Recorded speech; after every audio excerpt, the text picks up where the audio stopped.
bien, bonjour à toutes, bonjour à tous. 42 TV est à Saint-Étienne, en plein cœur de Saint-Étienne, juste en dessous de la place Chavanel. Nous allons nous rendre rue Notre-Dame pour rencontrer un certain nombre de brocanteurs. Dans un premier temps, bien sûr, il nous faut un guide. Et ce guide, c'est un antiquaire, c'est Michel Mazoyer que nous allons tout de suite rencontrer. On y va.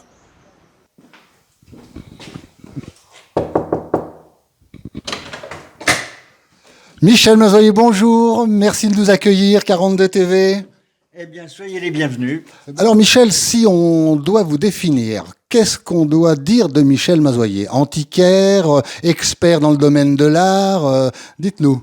Voilà, j'ai été antiquaire toute ma vie, également expert en ce qui concerne l'art ancien, spécialisé dans l'art sacré. Voilà. Et actuellement, par contre, je m'occupe toujours du comité archéologique, c'est-à-dire du patrimoine local, régional.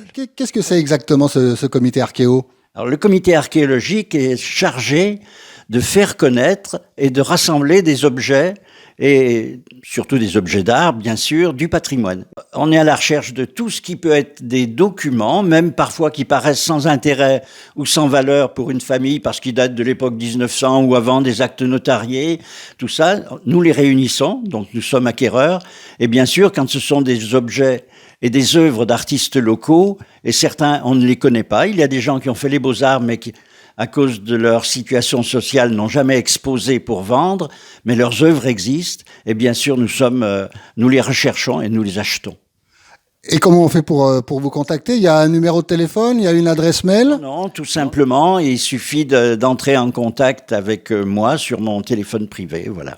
D'accord. Eh bien, nous allons indiquer donc en bas de votre écran le numéro de Michel et n'hésitez pas surtout à vous adresser à lui si vous avez des objets relatifs à l'histoire stéphanoise et qui donc intéresseront le comité archéologique.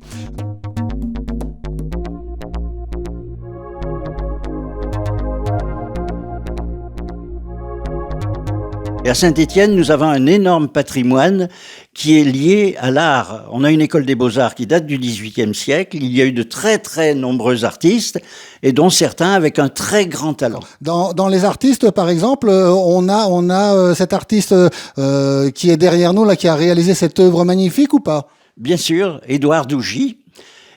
Qui est né en 1912 et qui est mort en 1989, donc ça fait déjà un petit temps, mais c'est un personnage extraordinaire. Non seulement ses œuvres, il a fait les beaux-arts, bien sûr, sont académiques, mais il y a quelque chose, et ça serait très long pour vous l'expliquer là sur le moment, qui est beaucoup, beaucoup plus important. C'est-à-dire, il a le niveau des grands peintres comme Dali ou Picasso, je le pense sincèrement. En dessous de cette œuvre, moi que je trouve fabuleuse, hein, très très lumineuse, très colorée, il y a un petit ensemble de sculptures. C'est pareil, là, ce sont aussi des œuvres locales, on va dire. Voilà, bien les 4 qu'on voit ici, on les a retirés tout récemment parce que c'est moi qui étais un petit peu chargé de faire pour les artistes sculpteurs des moules, de façon à ce qu'ils puissent faire un tirage limité.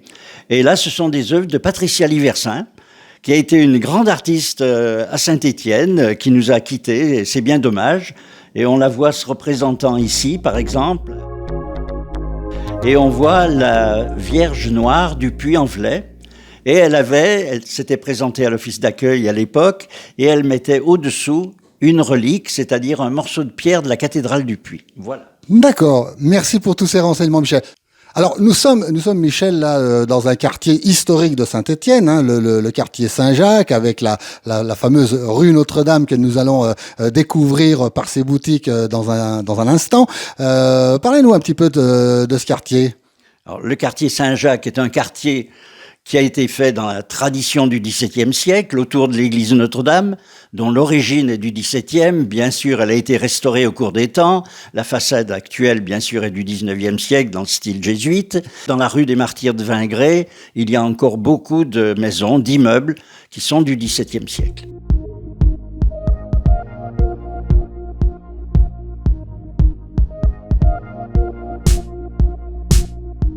Nous allons partir à la découverte de toutes ces boutiques. Allez, suivez-nous.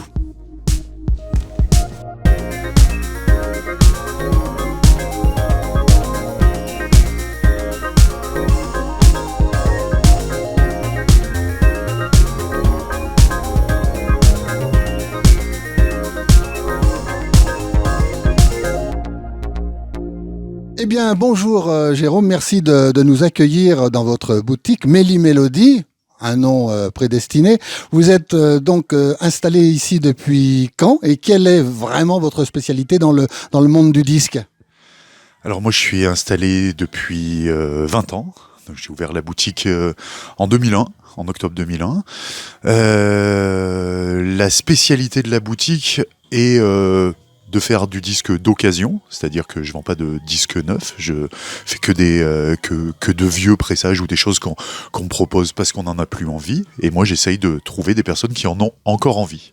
D'accord. Et votre boutique, elle tourne par rapport à des gens qui viennent vous apporter des disques, vous proposer des disques. Vous allez chiner vous-même un petit peu sur le terrain, comme on dit. Comment vous pratiquez Alors il y a plusieurs façons, c'est-à-dire qu'effectivement il y a des personnes qui me proposent des disques qu'ils ne veulent plus, qui n'ont plus envie d'écouter. Après je travaille aussi avec d'autres collègues marchands. D'accord. Alors on peut demander aux téléspectateurs de 42 TV éventuellement s'ils ont de vieux vinyles dont ils se servent pas, de vous les apporter et éventuellement de vous les donner ou de vous les vendre. Hein. Ça fonctionne comme ça. Ah bah évidemment que je rachète effectivement ce qu'on me propose. Alors il faut que ça soit en bon état, il faut que ça puisse encore intéresser du monde, ce qui n'est pas le cas de tous les artistes. Parce qu'il faut pas oublier qu'en fait ce qui est important c'est pas le disque vinyle en soi, ce qui est important c'est ce qui est gravé dessus. C'est l'artiste, c'est pas l'objet en soi qui a un vrai intérêt. D'accord. Et vous couvrez toute la période du disque vinyle, je veux dire des années 50 jusqu'à la fin du vinyle. Ça finit quand d'ailleurs le vinyle exactement ? Alors le vinyle, contrairement à ce qu'on croit, ça finit pas en fait.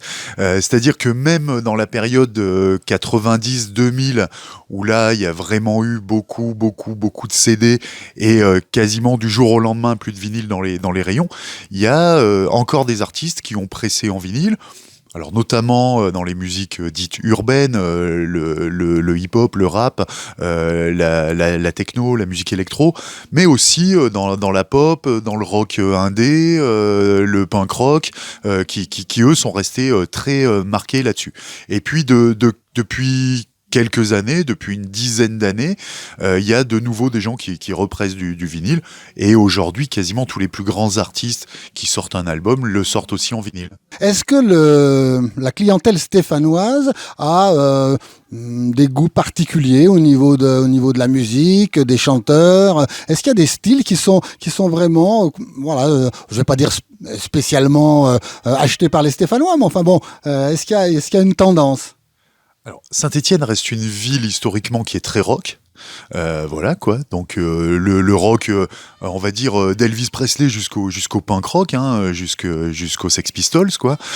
Ça reste quelque chose de très présent à Saint-Étienne, et aujourd'hui aussi sur tout ce qui est continuation de ce style. Il y a aussi une grosse scène électro qui est apparue dans les années 90 avec des gens qui ont produit des disques. Donc il y a aussi pas mal de demandes là-dessus. Et puis après, comme dans toutes les villes, il y a plein de gens qui cherchent plein de choses en particulier. Donc, je crois que d'une ville à l'autre, il n'y a pas beaucoup de différence dans ce qui est recherché. Eh bien, écoutez, Jérôme, merci de nous avoir accueillis aujourd'hui. Puis j'espère que ce passage sur 42 TV vous amènera une clientèle complémentaire. Il y a encore des gens qui vous connaissent pas à Saint-Étienne, dans les amateurs de musique, de disques? Alors oui, parce que régulièrement, ce qui est assez rigolo, c'est que malgré 20 ans de boutique, il y a toujours une fois par mois quelqu'un qui rentre et qui me fait « Ah, je vous avais jamais vu, il y a longtemps que vous êtes ouvert ». Donc oui, il y a toujours des gens qui effectivement ne sont pas passés devant et qui sont contents de temps en temps de passer devant. Voilà, bah écoutez, j'espère que ça vous fera une bonne publicité. Merci Jérôme, au plaisir.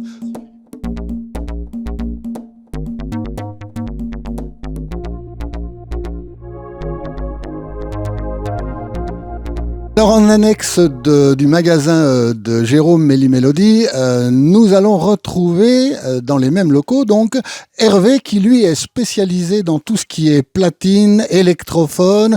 En fait, c'est le complément idéal Hervé avec les disques de Jérôme. Oui, tout à fait, oui. Vous êtes là depuis combien de temps Hervé? Expliquez-nous. Depuis 4, 5, 6 ans, je ne sais plus exactement. D'accord, vous avez une formation particulière dans l'électronique ou... Non, moi je suis autodidacte et bricoleur depuis que j'ai 10 ans. Voilà, D'accord, vous êtes tombé dedans tout petit alors. exactement. D'accord. Alors expliquez-nous, parce que je vois énormément de machines, d'électrophones, d'enceintes. Vous avez une spécialité, des marques préférées, où vous réparez, vous vendez tout style d'appareil? Alors, moi je suis plutôt orienté platine au départ, en platine et ampli et enceinte. On peut vous apporter donc une platine des années, par exemple des années 60-70, qui est défectueuse. Vous vous chargez de la réparation, de la remise en état? Oui, tout à fait. Bah, après, je vois l'état de l'appareil et puis j'essaie de voir ce que je peux faire. Est-ce qu'on peut dire qu'aujourd'hui, comme le disque vinyle, il y a un engouement, il y a un renouveau, les gens redécouvrent, peut-être que la nouvelle génération redécouvre ce genre d'écoute musicale? Oui, tout à fait. Oui, moi, j'ai une clientèle qui va on va dire, de 15 à 70 ans, voire plus. Donc oui, il y a un intérêt sur plein de générations, sur le vinyle et sur ces machines.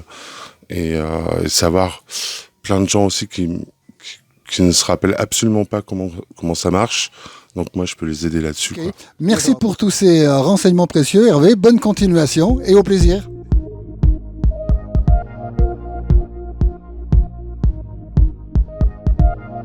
Après Méli-Mélodie, nous allons poursuivre notre descente dans la rue Notre-Dame et puis découvrir la Belette. On y va.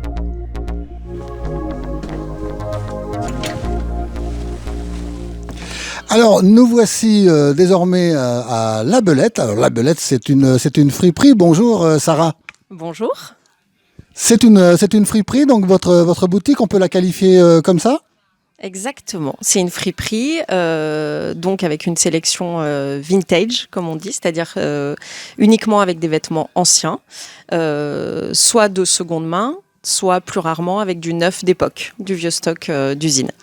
D'accord. Alors, quand vous dites vintage, époque, ça, c'est à peu près quelle tranche d'années? C'est les années 50, les années 60? Alors oui, ça peut, majoritairement années 70-80 et maintenant ça va jusqu'aux années 90, voire début 2000, puisque ça fait déjà 20 ans, le début des années 2000. D'accord. Et vous êtes ici rue Notre-Dame depuis combien de temps? Alors nous, on a ouvert la boutique en janvier 2015, donc ça fait un peu plus de 7 ans maintenant. D'accord. Et comment vous faites? Alors vous allez chiner les vêtements, vous passez des petites annonces, les gens se déplacent directement à la boutique, expliquez-nous. Eh ben un petit peu de tout ça en fait. Voilà. Ouais, il y a plein de façons de faire, du rachat aux particuliers, travailler avec des professionnels, voilà. D'accord. Alors, si on devait lancer une annonce, vous n'acceptez bien évidemment que les vêtements en très bon état, je suppose. Effectivement, 2 critères principaux, c'est ancien et en très bon état. Après, s'il y a quelques retouches à faire, des boutons, des petites coutures, c'est pas un problème. Et je lave tout et je repasse tout. Donc, ça n'a pas besoin d'être propre. Si c'est propre, c'est mieux. Voilà, mais ça passe tout dans la machine ici. Merci Sarah pour tous ces renseignements et puis pour votre accueil. Donc évidemment, n'hésitez pas, chers téléspectateurs, à venir à La Belette pour découvrir les vêtements vintage qui sont proposés par Sarah.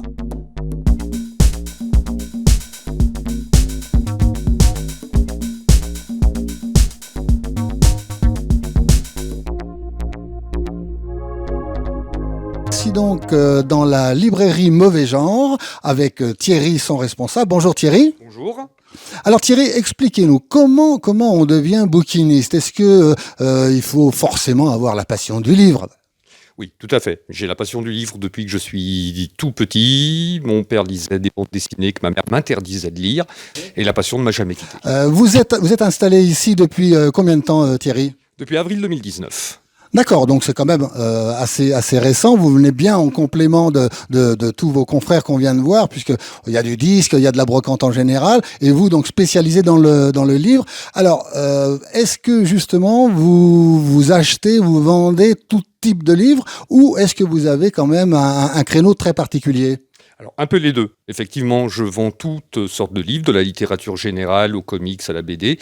Mais mon champ préféré, ma passion, là où elle se focalise, c'est sur les littératures dites de genre. Le policier, la science-fiction, la fantasy, le comics, voilà. Ce genre de choses. Donc, il n'y a pas si longtemps encore, on disait « Oh, mais c'est pas de la vraie littérature ». C'est vrai ce que vous dites. Par contre, comment vous faites, comment vous découvrez tous ces livres? Est-ce que ce sont les gens qui vous les amènent, par exemple en vidant un peu leur bibliothèque parce qu'ils en ont marre, ou est-ce que vous chinez aussi sur les brocantes? Expliquez-nous. Non, pour quelqu'un comme moi, les brocantes, ça ne présente pas beaucoup d'intérêt. Voilà, sinon j'achète les livres trop chers, je suis obligé de les vendre cher après. Et moi, mon but, c'est de vendre le moins cher possible pour des gens qui n'ont pas les moyens de s'acheter du livre neuf. Donc la plupart des lots, soit des gens me contactent et je me rends chez eux, je vide la bibliothèque, je prends ce qui m'intéresse. Soit, la plupart du temps, ce sont les gens eux-mêmes qui arrivent avec leur petit carton, leur petit sac de livres. Je fais mon tri et je prends ce qui me convient. Au niveau de la clientèle, vous avez une clientèle qui est plus jeune, plus adulte, cinquantenaire. C'est varié. C'est varié. J'ai pas mal de personnes, on va pas dire âgées, mais de 50, 60, 70 ans, qui sont fans de certaines collections. Je veux dire, par exemple, la série noire, le masque, des choses comme ça. J'ai des gens jeunes qui sont fans de BD, de comics. C'est vraiment hétéroclite. D'accord. Oui, c'est bien. Comme on dit pour la BD, c'est de 7 à 77 ans, alors. Exactement, et même au-delà. D'accord. Merci Thierry. Et bien, écoutez, bonne continuation. Et nous allons reprendre la rue Notre-Dame pour aller voir vos confrères. Merci Thierry. Merci à vous.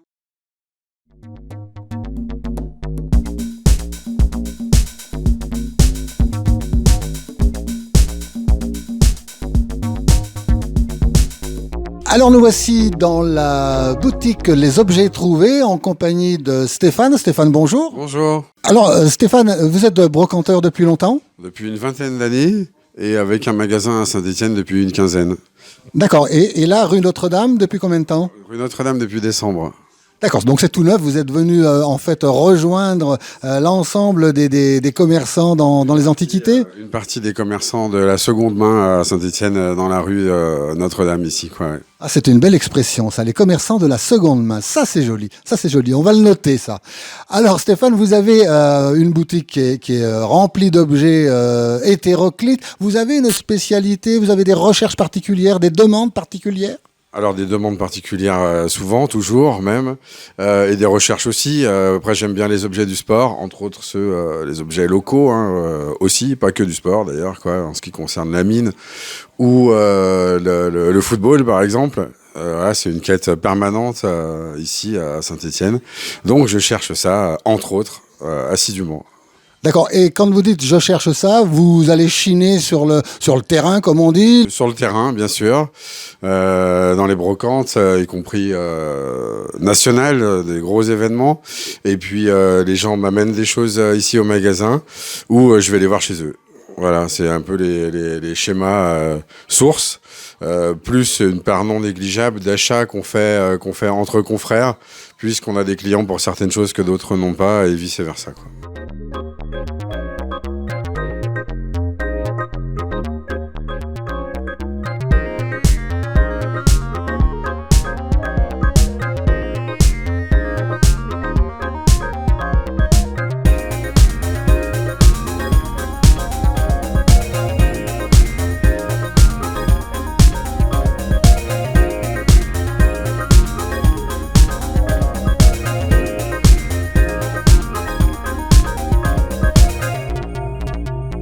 Merci, bonne fin de journée, au plaisir Stéphane.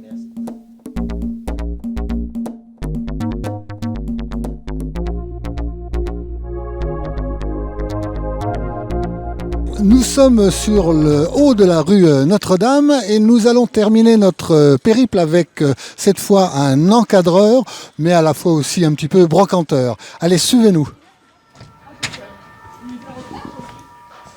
Alors nous voici dans notre dernière boutique de la rue Notre-Dame, une boutique d'encadreurs, mais aussi d'objets insolites. Nous sommes donc dans la boutique hors cadre avec Stéphane. Stéphane, bonjour. Bonjour. Alors Stéphane, expliquez-nous. Il y a un mélange d'encadreurs, de brocanteurs, d'objets atypiques. Dites-moi un petit peu. Le gros de mon travail, c'est l'encadrement évidemment, mais l'encadrement me permet aussi d'amener d'autres choses, c'est-à-dire de l'objet de curiosité, des objets qui sont chinés, qui font partie de la partie objet de curiosité, du petit mobilier, soit de brocante, soit de neuf qui viennent de chez mes fournisseurs. L'idée en fait, c'est de retrouver une atmosphère entre un baroque, un chic et un contemporain. Voilà, on est un peu dans ce mix des trois matières en fait. On a l'impression d'être dans un cabinet de curiosité en fait. C'était vraiment l'idée en fait de proposer le cabinet de curiosité parce que du coup à Saint-Étienne on proposait pas ce genre de choses. Il est né d'une passion, la mienne, celle de mon grand-père aussi qui me l'a transmis et j'avais vraiment envie d'amener ça à Saint-Étienne en fait par passion. En dehors de l'encadrement qui touche, on va dire tout le monde, le côté curiosité, vous avez quoi comme clientèle? C'est une clientèle qui est très particulière, qui est plutôt âgée, jeune? J'ai un peu tout type en fait de clientèle, hein. C'est-à-dire qu'on va à la fois du jeune à la personne qui est âgée. Voilà. D'accord. La personne qui, j'ai envie de dire la tranche 40-55, des moments découvre la boutique et se fait prendre au jeu en fait de l'objet de curiosité. On va découvrir justement ces objets de curiosité. J'aimerais bien qu'on s'arrête sur quelques pièces, celles qui vous tiennent à cœur par exemple. Comme ça permettrait aux téléspectateurs de voir que dans cette rue Notre-Dame, il y a de la brocante. Oui, mais il y a aussi des choses un petit peu plus curieuses qui vont au-delà de la brocante. Allez, on y va. Alors celui qui serait le plus atypique en fait c'est celui-là qui en fait est un objet un reliquaire tibétain qui est utilisé lors de cérémonies en fait et souvent on en trouve de moins en moins en fait parce que celui-ci date du fin 18e début 19e et on est en tout cas à la boutique sur des pièces uniques. Stéphane, les petites poteries qui sont là ont l'air sympathiques. Qu'est-ce que vous pouvez nous en dire? Alors on est sur des petites poteries, des porcelaines chinoises, typiques. Ah oui. Alors on n'est pas époque Ming, hein, D'accord. mais on est quand même fin 17e, début 18e pour certaines. Un copain à moi qui en fait fait beaucoup d'antiquités asiatiques et Ouais. qui va ponctuellement en fait en Chine. D'accord. C'est des choses que j'arrive pas à voir très régulièrement. Et là typiquement on est vraiment dans de l'antiquité et de la brocante. Voilà. D'accord. Eh bien, écoutez, merci Stéphane pour votre accueil. On a les yeux qui brillent, hein, donc il faut vraiment que nos téléspectateurs viennent à la rencontre de la boutique parce que il y en a pour tous les goûts et surtout on n'oublie pas que à la base il y a aussi l'encadrement qui fait partie du travail de Stéphane.